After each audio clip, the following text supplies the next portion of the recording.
Beleza. Então vamos lá. Para quem está vindo pela primeira vez, não se preocupem, tá bom? Vocês não têm obrigação de saber nada do que nós estamos conversando aqui, mas desde o começo do ano, nós estamos falando sobre esse tema que é: você conhece quem você segue? Né? Que tem a ver com isso daqui, conhecendo Jesus Cristo por meio do Evangelho de Mateus. Então nós estamos estudando a Bíblia, tá? Para quem não conhece a Bíblia, é um livro parecido com esse aqui. Pode ser mais novo que esse, porque o meu já está bem velho. Mas eu tenho bastante orgulho dessa Bíblia, porque foi minha esposa que me deu quando eu me converti. Faz mais de 20 anos atrás. Tá bom? E nós estamos, então, estudando um negócio chamado Evangelho de Mateus. É o primeiro livro do Novo Testamento. Tá? Quem lembra quem é o autor do Evangelho de Mateus? Mateus ou Levi. Boa, garoto. Gostei. Levi também é uma das maneiras que ele é conhecido. Né? Ele era um dos 12 discípulos. Vocês lembram em que época que ele foi escrito, mais ou menos? Não lembro. Não sei, 38 antes de Cristo. Quase. 70 DC, mais ou menos, 70 depois de Cristo, foi quando esse livro começou a ser escrito. Tá? Ele é um livro destinado para o povo judeu. Tá? Então ele tem uma linguagem diferente, porque ele conversa com os judeus. Nós dividimos o Evangelho de Mateus em quantas partes? 7. Boa! 7 partes. Que nós dividimos depois pelos capítulos, na sequência. Certo? E nós estamos exatamente aqui, ó, nas características do reino. Nós já falamos da vida antes do ministério. Por exemplo, alguém consegue me dar um exemplo de alguma coisa antes do ministério de Jesus? Batismo. Batismo de Jesus Cristo. O que acontece no batismo de legal, que é marcante? Que tem a santidade dos 3. Santidade dos 3 quem? Pai, Filho e Espírito Santo. Como? O Espírito Santo no formato de uma pomba. Em forma corpórea, como uma pomba. Deus Espírito Santo e Deus Pai falando. Deus Pai falando dos céus: este é meu filho amado, em quem tenho prazer. Olha que coisa louca. A pessoa está sendo batizado e ouve uma voz vinda do céu: este é meu filho amado, em quem eu tenho prazer. Chique, né? Sobre o anúncio do reino, capítulo 3 a 7. Alguém lembra alguma coisa que aconteceu de 3 a 7? Que marcou você?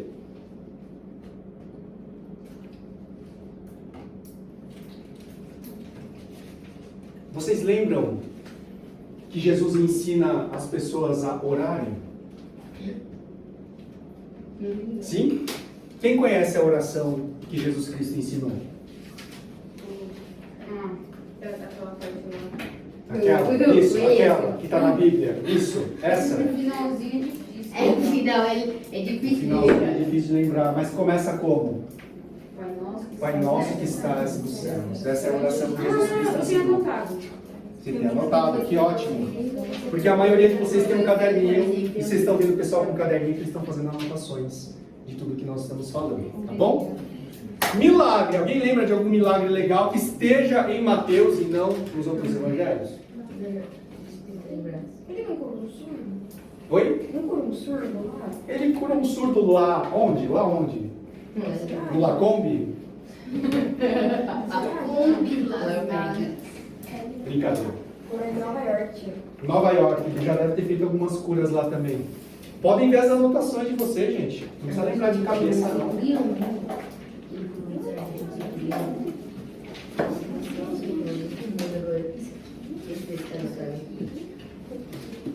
Vocês lembram que a gente conversou que Jesus ele faz muitos milagres e depois o que ele faz? Que ele opera vários milagres. O que ele faz com os discípulos dele? Ensina. Joga truco com eles? Não. Tem alguma coisa a ver com não pode poder? mentir. Tem a ver com alguma coisa com poder. Poder de quem? De cura. De cura. Pra quê? Quem? As outras pessoas. Mas quem opera a cura? Hã? Jesus. Depois que Jesus. Vamos combinar uma coisa. Não chuta. Fala o que vocês sabem. Tá bom? Porque quando Jesus curava as pessoas, ele falava que ele ensinava os discípulos. Uhum. Onde está escrito isso? Eu estudei Não hoje. chuta, fala o que vocês sabem.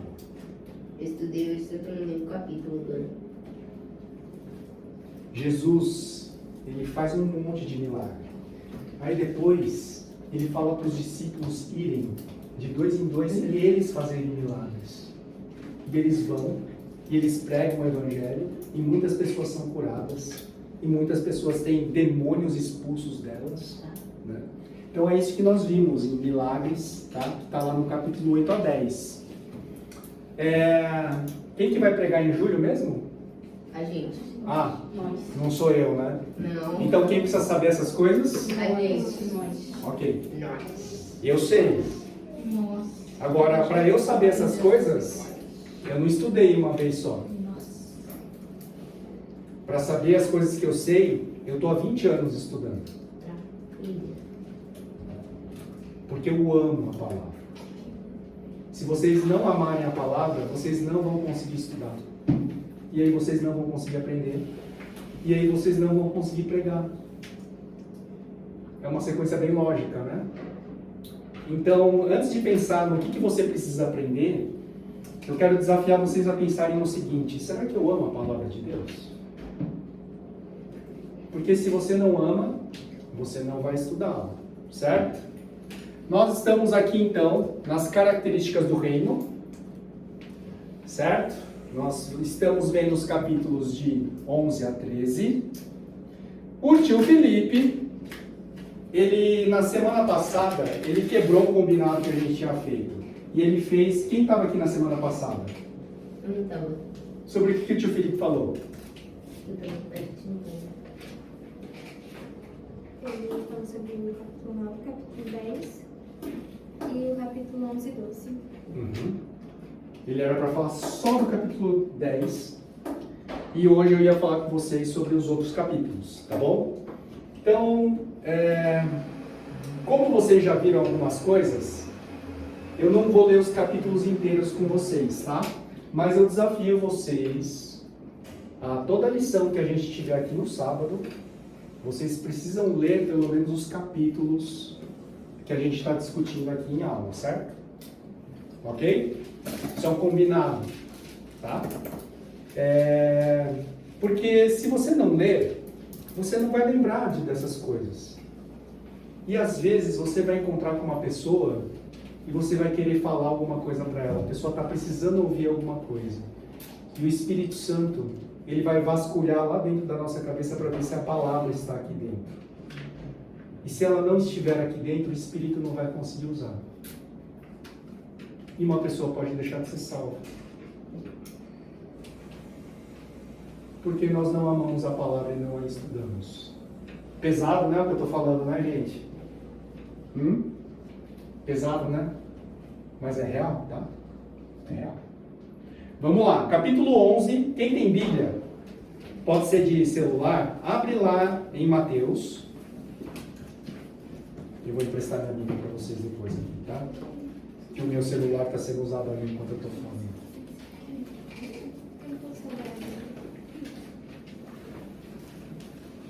E Mateus, capítulo 11.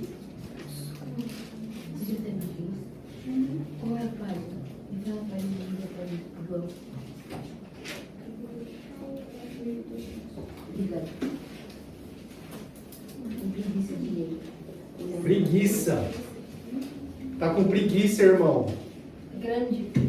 Que bonito, hein? Nada não. Diga. Que versículo chegou? Já falo para vocês. Qual que é o título desse capítulo? Os mensageiros de João Batista. Jesus e João Batista, aqui na minha Bíblia, na NVI, na versão NVI, tá? Então, Jesus está tendo uma conversa aqui sobre João Batista, né? Porque João Batista mandou perguntar para Jesus, né? João Batista estava preso, e João Batista falou assim para alguns discípulos dele, de João Batista. Ele falou assim: olha, vai lá para Jesus e pergunta para ele se ele é realmente aquele que nós estávamos esperando que viesse. Aquele cara cheio de poder que ia ser o rei de Israel. Né? E os discípulos foram lá e perguntaram para Jesus. Né? E Jesus responde que sim, etc. Mas a gente vai ver lá no versículo 13. No versículo 13 diz o seguinte. Vou ler na minha versão, tá? Mateus 11, versículo 13. 13 é um número pequeno, tá bom? Pois todos os profetas e a lei profetizaram até João. Olha que versículo curtinho. O que isso significa? Todos os profetas do passado, vocês sabiam que 700 anos antes de Jesus nascer, haviam profetas que falavam sobre o nascimento de Jesus? 700, 600, 500 anos antes, as pessoas já estavam falando que Jesus ia vir. Algumas pessoas até antes desses profetas, 800 anos antes, o profeta Daniel, ele já falava que Jesus viria. Então o que está sendo dito aqui, no versículo 13, é que todos os profetas e a lei profetizaram até João. A lei de quem? Constituição brasileira? Não. Qual que é a lei? A lei dos 10 mandamentos? Os 10 mandamentos, que foi enviado para quem? Para o... Por meio de quem? Moisés. Por Moisés. Boa. Moisés. Né? Então, olha só que coisa que Jesus que está falando, hein? Jesus está falando assim, João Batista, ele é o cara. Porque todo mundo aqui, ó, profetizou até chegar João Batista. João Batista é o maior de todos os profetas. Olha só, Jesus está marcando aqui um novo começo, tá? Então, tudo que Israel viveu, tudo que o mundo viveu antes, desde Moisés até agora, acaba ali. Surgiu um novo sacerdote, que era João Batista, mas depois de João Batista ainda surgiu um ainda maior, que era ele mesmo, Jesus. Jesus vai assumir o papel de sacerdote, tá? Então, característica do reino, uma das novas características do reino é Jesus assume o sacerdócio, ele vai ser o grande sacerdote, tá? No versículo 20 do mesmo capítulo, vamos lá. Qual que é o título dessa parte? Ai das cidades que não se arrependem. Ai das cidades que não se arrependem. Então Jesus está falando sobre arrependimento. Versículo 20 diz assim: Então Jesus começou a denunciar as cidades em que havia sido realizada a maioria dos seus milagres, porque não se arrependeram. Gente, olha só. Se Jesus entrasse aqui agora, nessa sala, eu sei que ele está aqui. Não se assuste, ele está aqui. E acontecesse, ele começasse a realizar um monte de milagre aqui, no nosso meio. E nós não acreditássemos em nada, e isso não levasse a gente a se arrepender dos nossos próprios pecados, o que vocês acham que ia acontecer com a gente?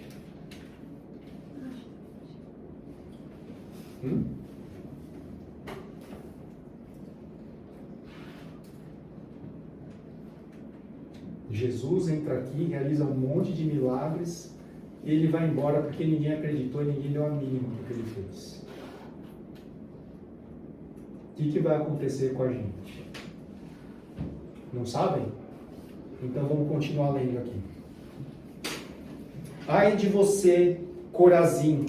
Ai de você, Betsaída! São nomes de cidades, tá? Porque se os milagres que foram realizados entre vocês tivessem sido realizados em Tiro e Sidom, que há muito tempo elas se teriam arrependido, vestindo roupas de saco e cobrindo-se de cinzas. Mas eu lhes afirmo que no dia do juízo haverá menor rigor para Tiro e Sidom do que para vocês. Tiro e Sidom eram cidades de extremo pecado. Era pior que São Paulo, Rio de Janeiro. É horrível. Eu sou de São Paulo, eu sei como é que é. Gente, Jesus está falando que as pessoas que viram o milagre de Jesus Cristo e ainda assim não acreditaram e não se arrependeram, elas vão ter uma condenação pior do que Sodoma e Gomorra.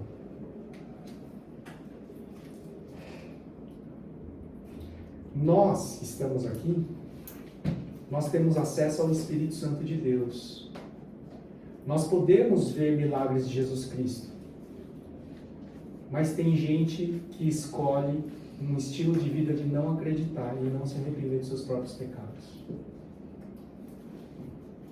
Pode não te acontecer nada agora, pode não te acontecer nada até o dia que você morrer. Mas tenha certeza de uma coisa: o julgamento, não estou falando para vocês terem medo e se converter só porque sentiram medo, tá? Mas é sério isso. Isso vale o céu ou o inferno para nós. É sobre isso que nós estamos tratando aqui, sobre como funciona o reino que não é meu. Esse reino não é de vocês, esse reino é de Deus. Jesus é o rei. Tá? Aula pesada, né? Credo. Eu já fui mais divertido antes. Versículo 27. Mas eu estou falando todas essas coisas para vocês, porque elas estão, não sou eu que estou falando, é a Bíblia que está falando. E se a Bíblia está falando, são palavras de Deus para a gente. E se a gente não prestar atenção nisso, a gente acha que Deus é um velhinho bobo e que a gente engana ele com facilidade. E ele não é. Ele é aquele que nós acabamos de sair daquele culto ali e a presença dele se manifestou ali naquele lugar, com poder. Ele é esse Deus poderoso. Ele não é um velhinho bobo não, tá? Versículo 27 diz assim: todas as coisas me foram entregues por meu Pai. Ninguém conhece o Filho a não ser o Pai. E ninguém o conhece. E ninguém conhece o Pai a não ser o Filho. Aquele a quem o Filho quiser revelar. Olha só que coisa, né? Como é que funciona o reino? O reino funciona da seguinte maneira: você só vai conhecer o Pai se você conhecer o Filho. E se o Filho quiser te revelar ainda quem é o Pai. E Ele quer. A boa notícia é essa. Tá? Então, capítulo 11, das características do reino, tá? O que eu tenho para dizer para vocês é o seguinte: existe um único sacerdote e que é maior do que todo profeta e sacerdote que já veio antes. Até mesmo João Batista, tá? Para você entrar no reino, é necessário arrependimento dos seus pecados. Para você se arrepender dos seus pecados, você precisa reconhecer quais são eles. Tá? E que, para você conhecer a Deus, só existe um caminho, que é através de Jesus Cristo. Tá bom? É assim que funciona o reino. Vamos lá para o 12. A gente vai passar por 3 versículos aqui também. No versículo 10, 12 e 10. 12 e 10 diz o seguinte: estava ali um homem com uma das mãos atrofiada, procurando um motivo para acusar Jesus. Eles lhe perguntaram: é permitido curar no sábado? Então Jesus ele entrou numa sinagoga, que é uma igreja da época, e naquela época não podia trabalhar no sábado. Olha que bênção, né? Ai, que gostoso, não pode trabalhar. Você não pode fazer nada no sábado. Sabe o que eles consideravam trabalho no sábado? Tem alguns judeus que ainda consideram isso. Vocês sabem? Não? Por exemplo, se eu levantar e acender a luz, é trabalho. Um dia antes do sábado, você deixa todas as luzes acesas já. Você sabia que cozinhar no sábado é pecado? Você ligar para o iFood e falar assim, entrega uma pizza, né? É pecado, porque é trabalho. Eles deixam tudo pronto um dia antes do sábado. Olha que loucura. Tem alguns rabinos que eles falam, rabino é o pastor da sinagoga judaica, tá? Tem alguns pastores que falam assim, se você der mais de 200 passos num dia, você pecou. É trabalho. Se a sua avó trupica e cai e quebra o narizinho no chão, não dá risada, que é pecado, menino. Não dá risada. Se sua avó trupica e você ajuda a veia a levantar, é pecado porque você trabalhou. Dirigiu para o hospital, pior ainda. Pecado. Poxa, mas na igreja não é porque não é mais fácil, tipo assim, usar um carro, uma cadeira de rodas. Pois é. Mas outra. Mas você está se deslocando na cadeira de roda, pecado. Mas eu não vou estar andando. Não, mas você está se deslocando e usando as forças dos seus braços para girar a... Eu tô ajudando a pessoa. Né? Enfim, Não, mas essa é a lei. Era assim que as pessoas entendiam a lei. Olha só que coisa louca. Enfim, sábado era mesmo. 24 horas seguidas. Não é pecado. Poxa, e Você se é um usar cara- um Tesla que não precisa dirigir? Você está se deslocando. Você vai comprar com tudo isso. Mas daí você chegou no lugar que você queria ir com o seu Tesla. E daí? O que você vai fazer? Ficar dentro do Tesla? É que vocês. Mas o que eles fazem no sábado? Eles não fazem. Eles dormem? Não, eles não dormem, mas eles limitam a maioria das coisas que eles fazem no sábado deles. Não pode andar. Ficam em casa, um dia antes eles já fazem compras, já tem tudo dentro de casa, a comida já fica cozida e Micro-ondas. tem algumas pessoas que nem usam micro-ondas. Tem uma panela elétrica que deixa a comida aquecida, previamente aquecida, eles só vão lá, se servem, comem e não lavam louça, porque é trabalho. Vixe. Mas daí Quebra você o vai braço. estar trabalhando, Tô força brincando. física pra criação, pra criação. Vocês veem que... Pode ficar alguém que fala? Se for o número 2 dá muito trabalho. Não se limpa. Já pensou? Que nojo. Não, é no banheiro eles vão. Eles vão. Não seria Isso, já pecado? pensou? Isso é a interpretação do homem. Vocês viram que coisa louca? Para alguns rabinos, algumas coisas não eram pecado. Para outros, era um pecado mortal. Então não tinha um consenso. E as pessoas respeitavam mais os rabinos, que eram mais rígidos. Que as leis eram mais assim, entendeu? Mais duras. Se fosse no passado, já estariam tudo na fogueira, né? Pois é. Usado de bruxaria. E aí, Jesus entra num desses lugares, ele entra na sinagoga, e aí tem um monte de fariseu ali, que são os inimigos de Jesus, ele fala assim, vamos fazer esse cara pecar. Aí eles perguntam assim, tinha um homem com a mão atrofiada, que é a mãozinha assim, não dá risada, a mãozinha do homem não funcionava, ficava paradinha assim. E aí, eles perguntam assim, então Jesus, pode curar no sábado? E Jesus chega lá e ele faz assim na mãozinha do homem. Puf! E ele faz assim. A mão dele começa a funcionar de novo. E aí os caras assim, meu Deus, ele pecou! Ele trabalhou no sábado! E todo mundo, e o Jesus assim, ó, quanta gente ignorante, gente. O homem sofria, tinha a mão sequinha, agora a mão dele funciona. Será que as pessoas não estão vendo que a questão não é trabalhar no sábado? Né? Jesus, ele começa a mostrar para os homens e para os discípulos que esse negócio de trabalhar no sábado foi interpretado errado. Jesus fala assim, se um animal cair num buraco porque é sábado, você não vai salvar o seu animal? Verdade. Não é? Se um ser humano se machuca no sábado, você não vai socorrê-lo só porque é sábado? Esse homem está a vida inteira com o braço ressecado, com o braço duro, e ele é curado no sábado. Qual que é o problema? Né? Então Jesus ele traz uma nova forma de pensar e uma nova forma de agir aqui, que a gente vê nesse exemplo do versículo 10. Vamos ver o versículo 17. 12, 17. Diz assim: isso aconteceu para se cumprir o que fora dito por meio do profeta Isaías. Eis o meu servo a quem escolhi, o meu amado, em quem tenho prazer. Porei sobre ele o meu espírito e ele anunciará justiça às nações. Isaías, o profeta que viveu 700 anos antes de Jesus nascer, já estava falando sobre Jesus Cristo. E olha só, por que eu estou colocando isso aqui e por que isso é uma característica do reino?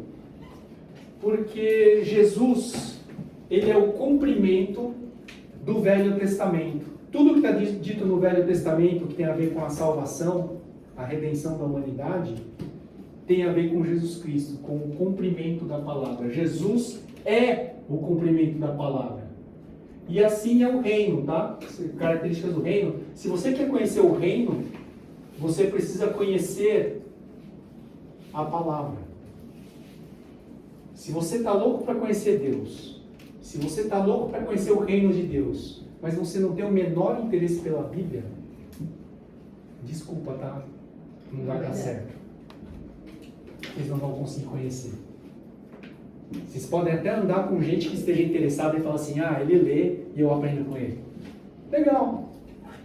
Eu vou aprender com o tio Ivan. Mas e se eu morrer? Eu tô velho já, gente. Já aconteceu alguma coisa comigo. Ele não vai aprender com mais ninguém. Você foi chamado para aprender, tá?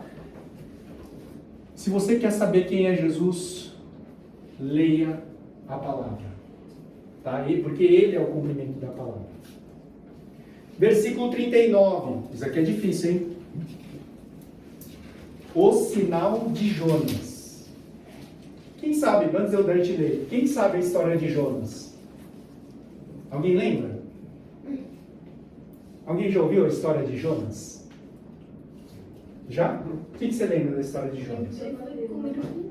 Ele foi comido por um peixe. Nós estamos acostumados a comer o peixe.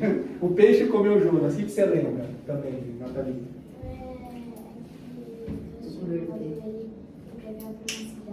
Nínive. Daí ele não quis ir pra lá porque eu acho que tinha alguma coisa. Ele odiava Nínive. Daí As pessoas fediam em Nínive. pra outro lugar, daí passou uma tempestade, jogaram ele do mar e ele ficou comido. Pelo peixe. E o peixe vomitou ele onde? Em Nínive. Né? Então ele tentou fugir. Não conseguiu. Não conseguiu. Resumindo bem a história, obrigado, viu, Nathalie? Você resumiu toda a história para mim. Excelente. E Jonas é esse cara, né? E Jesus ele fala assim, porque Jesus ele está sendo perseguido pelos homens poderosos. E eles chegam para Jesus e falam assim: se você é quem você está falando, faz um milagre aí para a gente acreditar que você é o que você está falando. Né? Jesus fez um milagre para eles? Não. Não. Ele só falou o seguinte: para vocês, que é uma geração corrupta, a única coisa que vocês vão ver é o sinal de Jonas. Porque Jonas passou 3 dias na barriga de um peixe para depois ser vomitado e ressuscitar, né? Ganhar vida, não sair andando por aí. Né? Assim vai acontecer comigo também. Eu também vou ser enterrado por 3 dias, mas depois eu vou ressuscitar. Aí todo mundo ficou assim, cri, né? O que esse cara está falando? Ele é louco. Né? Então ele fala assim que o sinal de Jonas é um sinal de fé. Né? Jonas, o pessoal de Nínive, eles não viram Jonas ser engolido por um peixe, eles não viram nenhum milagre acontecendo. Né? Jonas ele deita no lugar e cresce uma árvore atrás dele para fazer sombra nele, olha que coisa louca. Né? O pessoal de Nínive ouviu o que Jonas tinha para dizer e eles se arrependeram dos seus pecados. Eles se arrependeram num nível que eles fizeram um jejum de 3 dias sem comida e sem água para buscar a Deus, para buscar arrependimento de Deus e Deus purificar eles dos pecados deles. Olha que coisa louca. Né?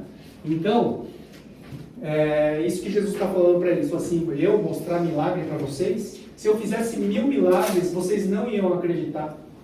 Então, para vocês, o que resta é, acreditem se quiserem. Né?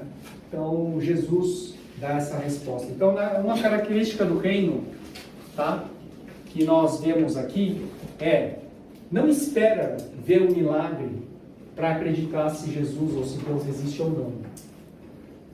É pela fé. Ou você acredita nele ou não. Ok? É assim que funciona o reino. Vamos para o 13? Para a gente acabar a aula de hoje? A aula de hoje está pesada. Eu só estou falando coisa difícil e coisa chata de se ouvir. Tá? Vamos lá para o versículo 23 do capítulo 13.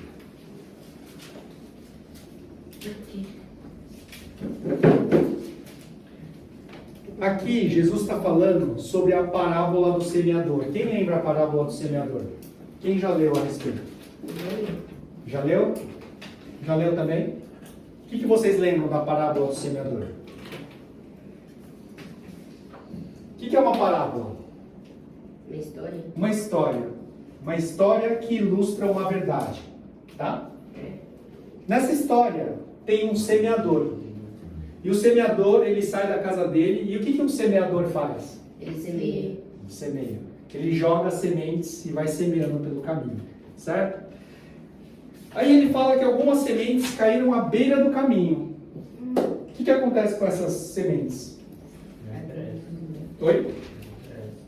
Ela até brota. Mas por que ela não cresce?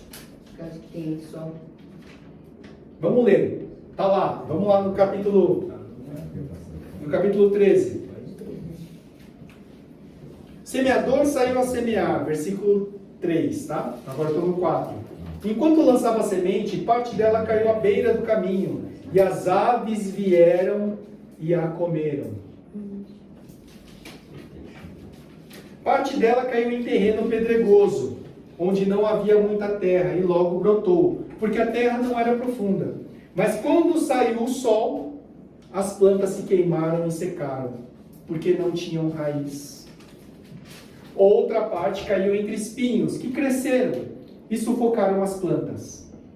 Outra ainda caiu em boa terra, deu boa colheita, a 100, 60 e 30 por 1. Aquele que tem ouvidos para ouvir, ouça. O que é uma semente que dá a 100, 60 e 30 por 1? O que significa isso? Vocês sabem?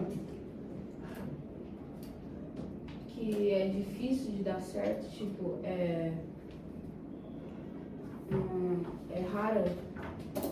É o contrário disso. Você joga uma semente e dessa semente dá 100. Daquela semente dá 60 ou 30. Né? Não é jogar uma semente e dar um só. Você joga uma e dá 100. Você colhe 100. Imagina? É uma semente boa. A terra é boa. Né? Então isso que significa. Vamos ver o que significa essa parábola. Tá? Porque Jesus explica ela. Portanto, lá no versículo 18 diz assim: portanto, ouçam o que significa a parábola do semeador. Quando alguém ouve a mensagem do reino e não a entende, o maligno vem e arranca o que foi semeado em seu coração. Esse é o caso da semente que caiu à beira do caminho. O que acontece com ela? Os pássaros comem. Então tem gente que ouve a mensagem do reino e não a entende. E não procura entendimento. O que acontece? O diabo vem e leva embora. Tá? Quanto à semente que caiu em terreno pedregoso, esse é o caso daquele que ouve a palavra e logo a recebe com alegria. Todavia, visto que não tem raiz em si mesmo, permanece pouco tempo. Quando surge alguma tribulação ou perseguição por causa da palavra, logo a abandona. Vocês conhecem gente assim? Ouve a palavra, acha legal, acha o máximo. Fica até emocionado. Mas daí acontece o primeiro problema dentro da igreja, alguma coisa, a pessoa vaza. Vai embora.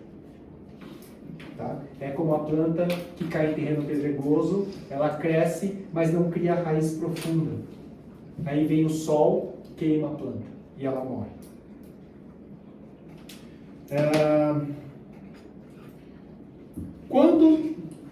Quando surge alguma coisa? 22. Quando a semente que caiu entre os espinhos, esse é o caso daquele que ouve a palavra, mas a preocupação dessa vida e o engano das riquezas o sufocam, tornando-a infrutífera. Né? Então, os espinhos é como se fosse o quê? As riquezas da vida. Né? A pessoa vê que o evangelho é uma coisa difícil de ser vivida e fala assim, é mais fácil viver a vida que eu estou vivendo mesmo. Né? E quanto à semente que caiu em boa terra, esse é o caso daquele que ouve a palavra e a entende, e dá uma colheita de 100, 60 e 30 por 1. Vocês estão vendo por que a gente se reúne aqui nessa sala para tentar entender um pouco melhor a palavra? Porque se você ouve, e você entende, e você obedece, cara, você vai dar muitos frutos. A 100, 60, 30 por 1. É por isso que eu estou hoje dando essa aula difícil para vocês, porque vocês precisam entender como funciona o reino. Deus não lida com nossa preguiça.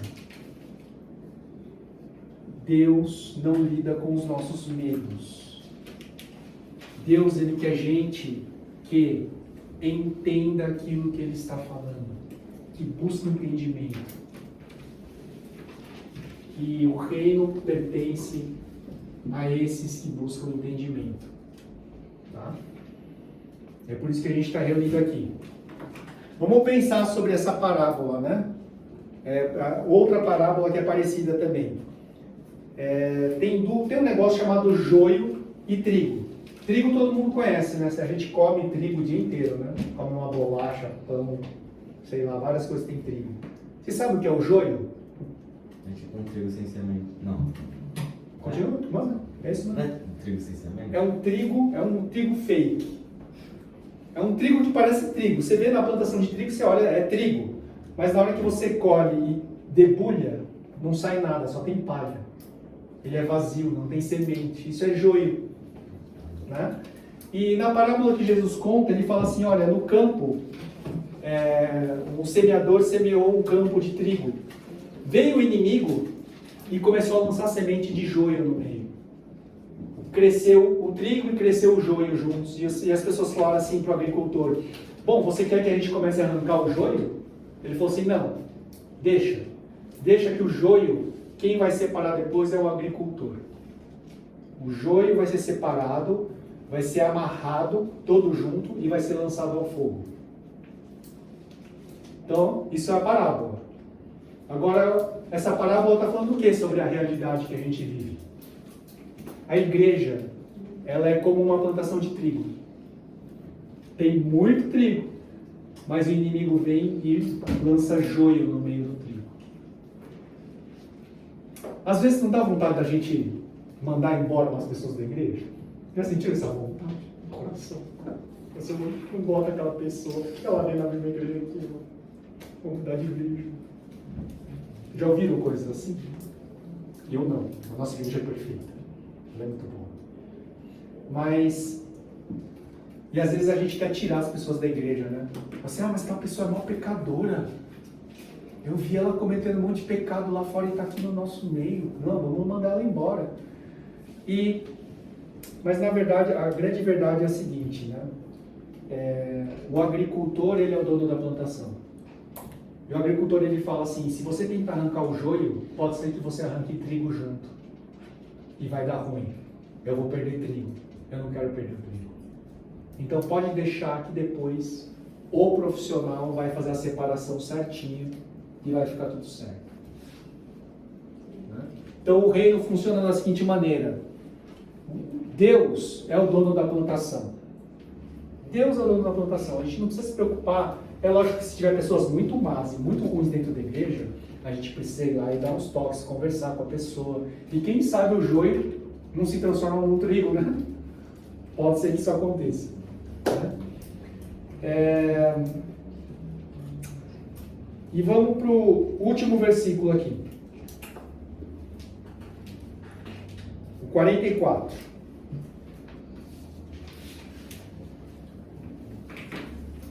O reino dos céus é como um tesouro escondido num campo.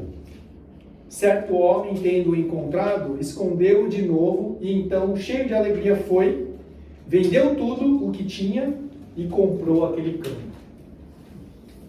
Olha só que coisa, né? Então o reino de Deus é algo muito precioso. Mas muito precioso, tão precioso que vale a pena você entregar tudo que você tem para você obter esse reino para você. Tá? Tudo, tio Ivan. Tudo. Não.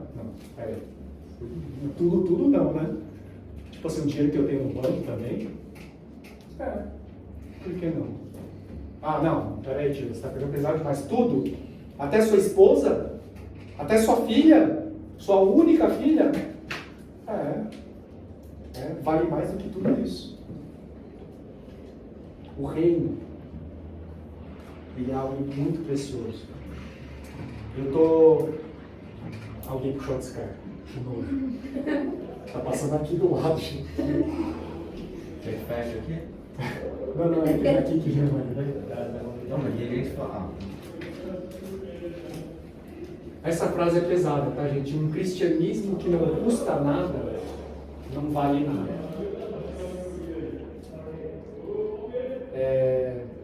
Jesus Cristo, ele vale mais do que tudo que eu tenho na minha vida. Vou contar uma coisa para vocês que fica aqui entre nós, tá? Eu tinha um emprego muito bom. Eu ganhava bem. Tinha um emprego legal. Amava o que eu fazia. Mas Jesus, ele me pediu o meu emprego. Eu não fui demitido, eu pedi demissão. Eu saí do meu emprego, porque Jesus me pediu o meu emprego. Eu ainda acho que eu fiz a maior loucura da minha vida. Porque eu não sei o que eu vou fazer da minha vida ainda. Mas ele me pediu. E eu dei para ele.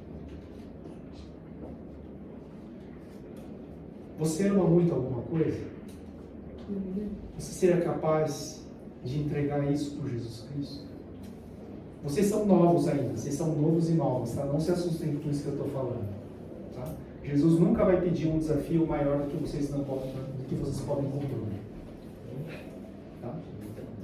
Mas eu vou dizer uma coisa para vocês, eu confio tanto em Jesus, que desde o dia que eu saí do meu trabalho, nada tem faltado, e eu tenho sentido muita paz no meu coração. Talvez Deus peça uma coisa difícil para vocês, quando vocês estiverem prontos e prontas, né, no futuro. Eu quero dizer para vocês que se for Jesus que estiver pedindo mesmo, porque toma cuidado com isso, tá? Às vezes pode ser uma voz da sua cabeça, pode ser uma vontade do seu coração, e Jesus não está te falando nada, tá? Você vai lá e fala assim, não, eu vou fazer porque Jesus me mandou, e não mandou nada. No meu caso, eu tive muita confirmação sobre isso, tá? Mas eu gostaria de que vocês pensassem nisso. Será que vocês seriam capazes de um dia entregar algo muito precioso para que vocês pudessem obter um conhecimento mais profundo de quem é Deus, de quem é Jesus? Às vezes por exemplo, tem gente que ama dançar aqui, né? Você ama dançar, né? Já pensou se Deus te falasse um dia assim, entrega isso para mim? Será? Não é para fazer, tá? É só uma hipótese bem hipótese, não é, tem nada a ver. Será que a gente consegue? Porque no reino, a gente tem que seguir o que o rei está falando. Obediência. Amém, meu povo? Que aula pesada, né? Por isso que eu queria dar essa aula para vocês, tá? Não deixar para outro professor, porque ela é muito pesada. Mas depois a gente vai ver algumas coisas mais interessantes do reino, tá bom? E até um pouco mais divertidas também, prometo. Vamos orar para a gente encerrar essa aula?